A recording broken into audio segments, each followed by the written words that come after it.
जय श्री राम। हमारे भक्त आए हुए हैं। इन्होंने पूछा है कि महाराज, मोक्ष की प्राप्ति किस इंसान को होती है और मौत कैसे होती है? अकारण अकाल मृत्यु। तो मैं भक्त से कहना चाहता हूँ कि मोक्ष बड़े बड़े संत और महात्मा वे ही मोक्ष के अधिकारी, लेकिन हाँ, आप गृहस्थ में रह करके भी मोक्ष के भागी बन सकते हो। मृत्यु, अकाल मृत्यु या स्वाभाविक मृत्यु,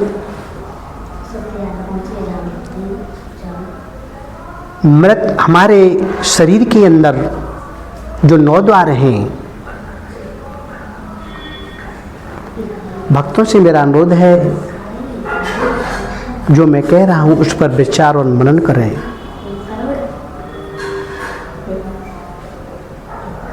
हमारे शरीर के अंदर जो 9 द्वार हैं, सर्वप्रथम हमको ये देखना होगा कि जिस वक्त मनुष्य कैसे कर्म कर रहा है, स्वयं ये विचार करे, श्रेष्ठ कर्म कर रहा है। यदि ग्रस्त है तो नाम जप करे, राम नाम के उच्चारण से आप मोक्ष के प्रत मोक्ष पा जाओगे। यदि आप राम का नाम जपते रहे और पापाचार भी करते रहे तो मोक्ष की तो आपकी चलती क्या है, आपको नरक भी लेने में और नाक सुकुड़ेगा।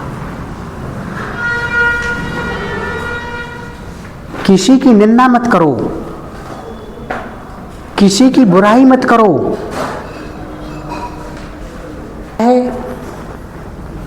किसिया रामो मैं सब जग जानी,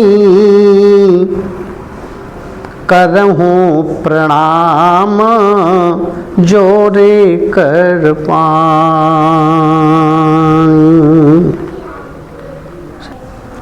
आप सिया राम में, हर इंसान में भगवान का स्वरूप देखें। किसी में द्वेष, किसी में अच्छा बुरा, ये बिल्कुल नहीं देखें। कोई अच्छा कर रहा है, कोई बुरा कर रहा है, इसे आपको क्या लेना देना है? आप अपने कर्म करें, श्रेष्ठ कर्म करें, पापाचार से बचें।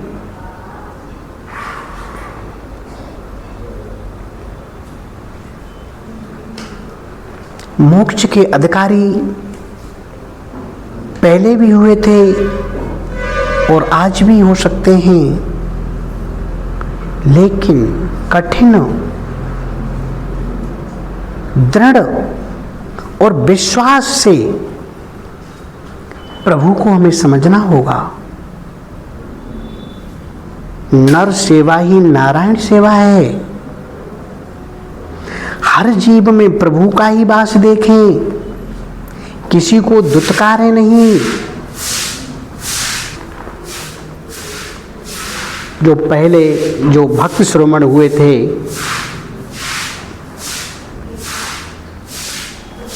कितनी गरीबी झेली सुदामा ने, गरीबी इतनी झेली कि उन्होंने अगर सुबह खाना खा लिया तो शाम को भर पेट खाना भी नहीं मिलता था। लेकिन उन्होंने अपने नाम जप नहीं छोड़ा था। नाम जप करते करते और अपनी दिनचर्या चलाते हुए उन्होंने भगवान कृष्ण के सखा हो गए थे। वो यदि आपको सुदामा बनना है, सुदामा जैसे श्रेष्ठ कर्म करने हैं, कोई पापाचार नहीं करना है, नाम जप करना है, किसी को अच्छी गाड़ी या अच्छी बंगला में देख करके हमें उससे द्वेष नहीं करना है, क्योंकि प्रभु का दिया हुआ है, उसे तो मिल ही गया है। लेकिन आप उन्हें पता नहीं कौन से जो कर्म किए थे, आप इन चीज़ों से वंचित हैं। लेकिन नहीं, आप अपने पर निराश न हो। खाना वो भी खा रहा है, खाना आप भी खा रहे हैं, प्रभु सबको दे रहा है, ऐसी बात नहीं तुम्हें न दे। लेकिन मैं कहना चाहता हूँ, जो भक्ति और अपने कार्य में करते हुए और इस दुनिया से प्रेम करते हुए 84 लाख योनियां हैं, इनमें सबसे ज़्यादा मनुष्य ही एक बुद्धिमान प्राणी है। जिस वक्त ये जब माँ की गर्भ अवस्था में होता है तो उल्टा लटका हुआ होता है। उस वक्त जब इसे समझ आती है तो ये प्रभु का भजन करता है और कहता है कि हे भगवान, मुझे यहाँ से निकालिए, मैं आपका ही भजन करूँगा। जब पृथ्वी पर आता है, जब पृथ्वी पर आता है तो उसे वायु यानी हवा लगती है तो उसे भूख व्याप्त हो जाती है। जब भूख व्याप्त हो जाती है उसे तो अंगा अंगा अंगा अंगा कह करके चिल्लाता रोता है। तो मेरे भक्तों, उसे घर की माताएं बहनाएं उसे गाय का दूध एक निपल के माध्यम से देती हैं या चम्मच से डालती हैं। जब वो बड़ा होता है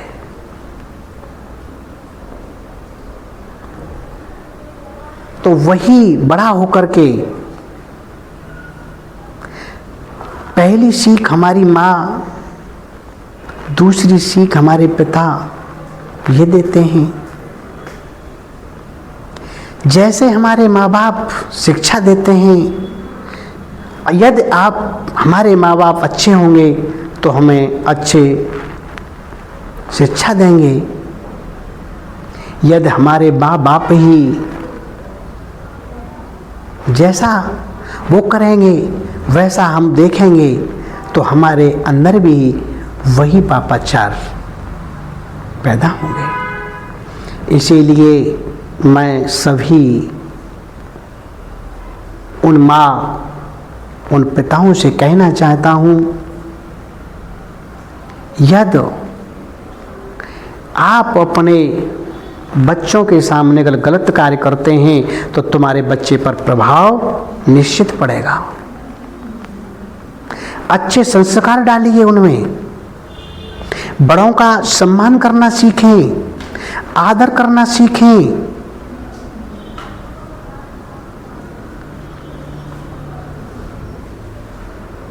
जब हम श्रेष्ठ कर्म करेंगे, दुराचार नहीं करेंगे, पापाचार नहीं करेंगे, किसी को कष्ट नहीं देंगे,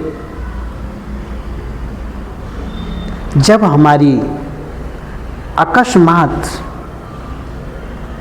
जब यमराज आएंगे तो हमारे इन 9 द्वार हैं, इन 9 द्वारों के माध्यम से हमारी जब प्राण निकलते हैं तो सबसे श्रेष्ठ होता है हमारा मस्तिष्क के माध्यम से जब प्राण वायु जाती है निकल करके, वो सबसे श्रेष्ठ है, वो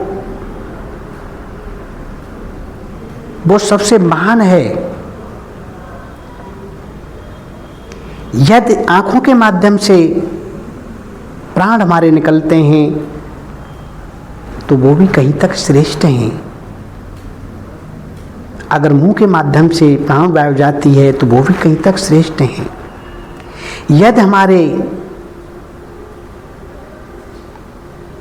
मल मूत्र के माध्यम से जब प्राण जाते हैं कि कहते हैं कि वो मरते वक्त उनका मल खस गया, तो आप ये मान के चलने के वो घोर नरक में गए।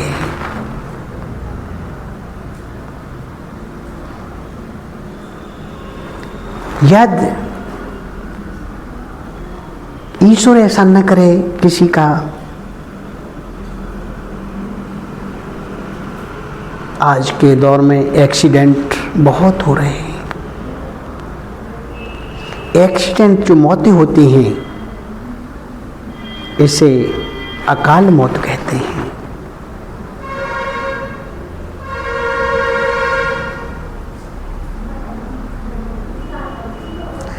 या हम सुसाइड करके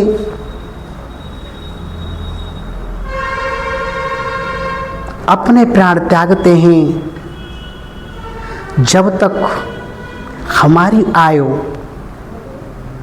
जो शेष रह जाती है पूर्ण नहीं होती है, हम बुरी तरीका से हमारी आत्माएं हैं वो इधर उधर भटकती हैं, बुरी तरीका से चिल्लाती हैं, हम भूखे हैं कि प्यासे हैं। आपने पहले शुरुआत पहले चैप्टर में ही देखा होगा, श्रीमद् भागवत में एक धुंधकारी की कथा आई है। तो उस धुंधकारी को देख लीजिए आप। हमारे विद्वान लोग, हमारे व्यास लोग कथाओं में जो बोलते हैं वो धुंधकारी की कथा कहते हैं। तो उसने क्या किया था, बहुत सारे पापाचार किए थे, अपनी माँ को मारा। उसका हर्ष क्या हुआ, तो उसे प्रेत योनि मिली। जब उसे प्रेत योनि मिली, जब गोकर्ण जी महाराज उनके भाई आकर के अपने घर में रात्रि के समय जब विश्राम कर रहे थे, तो वही धुंधकारी बुरी तरीका से चिल्ला रहा था, रो रहा था। कभी शूकर बन जाता तो कभी बिल्ली बन जाता, बुरी तरीका से चीख रहा था। जब गोकर्ण जी महाराज की आंखें खुली तो उन्होंने देखा, ओह, ये ऐसा महसूस होता है कि ये मेरा भाई धुंधकारी ये प्रेत योनि में चला गया है। उन्होंने कमंडल से जल लेकर के, प्रभु का नाम लेकर के जैसे ही उस पर मारा, तो उसकी जो प्रेत योनि थी वो छूट करके वो शुद्ध सरल भाव में खड़ा हो गया और कहने लगा कि भैया मुझे बचाओ, मैं उन वैश्याओं ने बुरी तरीका से जला करके मार डाला, मुझे जला करके मुझे मार डाला, भैया मुझे बचाओ। गोकर्ण जी को जब दया आई, ठीक है हम तुम्हारा निराकरण करेंगे सो है। देवताओं से उन्होंने विनती की, नारद जी से भी पूछा कि हे महाराज बताइए कि मेरा भाई ऐसे इस तरीका से प्रेत योनि में है, उसका कल्याण कैसे होगा। तो उन्होंने फिर सूर्यदेव की जब आराधना की और सूर्यदेव ने कहा कि एक ही उपचार है कि इसे श्रीमद् भागवत अगर सुना दी जाए तो ये मोक्ष की तरफ मोक्ष पा सकता है। मोक्ष पाने का तरीका क्या है? वही मोक्ष जो अभी इन भक्त ने जो पूछा था कि मोक्ष किस तरीका से मिलता है। गोकर्ण जी महाराज ने और श्रीमद् भागवत का पाठ प्रारंभ किया। जब सुनाने लगे, बहुत सारे भक्तगण थे। वहां पर एक 7 गांठ का एक बांस रखा गया। उस गांठ में वो धुंधकारी प्रवेश कर गया। जब पहले दिन गोकर्ण जी ने वो कथा सुनाई तो उसने तन्मय होकर के वो प्रभु की कथा सुनी। जब कृष्ण भगवान की जब कथा सुनी तो पहले दिन पहली गांठ चटकी, ऐसे ही दूसरे दिन दूसरी गांठ चटकी, तीसरे दिन तीसरी और चौथे दिन चौथी। जब 7वें दिन जब बीच से बिल्कुल फट गया बांस तो प्रत्यक्ष धुंधकारी सामने खड़ा हो गया। ये महिमा उन गोविंद भगवान की। जब ऊपर से पार्षद आए भगवान के उसे लेने के लिए, बाकायदा विमान में, बहुत सुंदर विमान था, उस विमान में उस धुंधकारी को बैठारा गया। सभी जितने बार और भक्तगण थे वो कहने लगे कि हे गोकर्ण जी महाराज, ये प्रेत यानी जिसने दुष्कर्म किए थे, तमाम पापाचार किए थे, और ये आज उस विमान में बैठ करके और स्वर्ग के लिए जा रहा है, हम आखिरकार इसके भागी क्यों नहीं हुए? हम इसके भागी क्यों नहीं हुए? हम पूछना चाहते हैं। गोकर्ण जी ने कहा, आपका प्रश्न बाकी भी पूछने योग्य है। आप जो पूछ रहे हैं वो सत्य है, लेकिन धुंधकारी ने 7 दिन जब श्रीमद् भागवत महाप्राण को सुना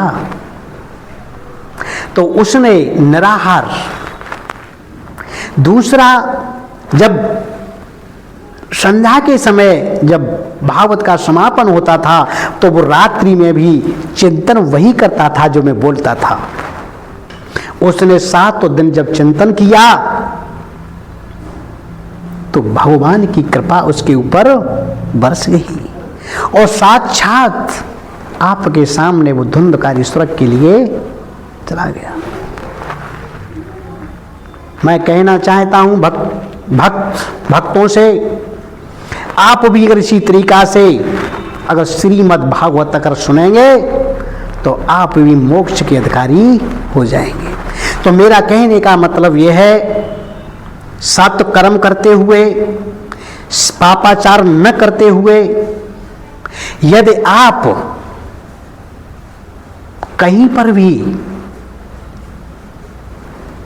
श्रीमद् भागवत या रामायण कहीं पर भी कथा हो रही है, आप तन्मय होकर के सुनेंगे और उसका चिंतन करेंगे तो आपको मोक्ष की अवश्य प्राप्ति होगी। तुलसीदास जी महाराज ने लिखा है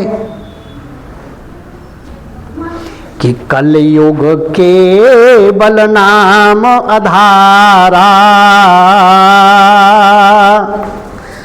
और सुमेरे सुमेरे नर उतरे हूँ पारा। कलयुग में केवल नाम मात्र से ही कल्याण हो जाता है, मोक्ष की प्राप्ति हो जाती है, अकाल मृत्यु नहीं होगी। मैं ये दावे के साथ कहना चाहता हूं आपसे, लाइन में लगते हो दर्शनों के लिए,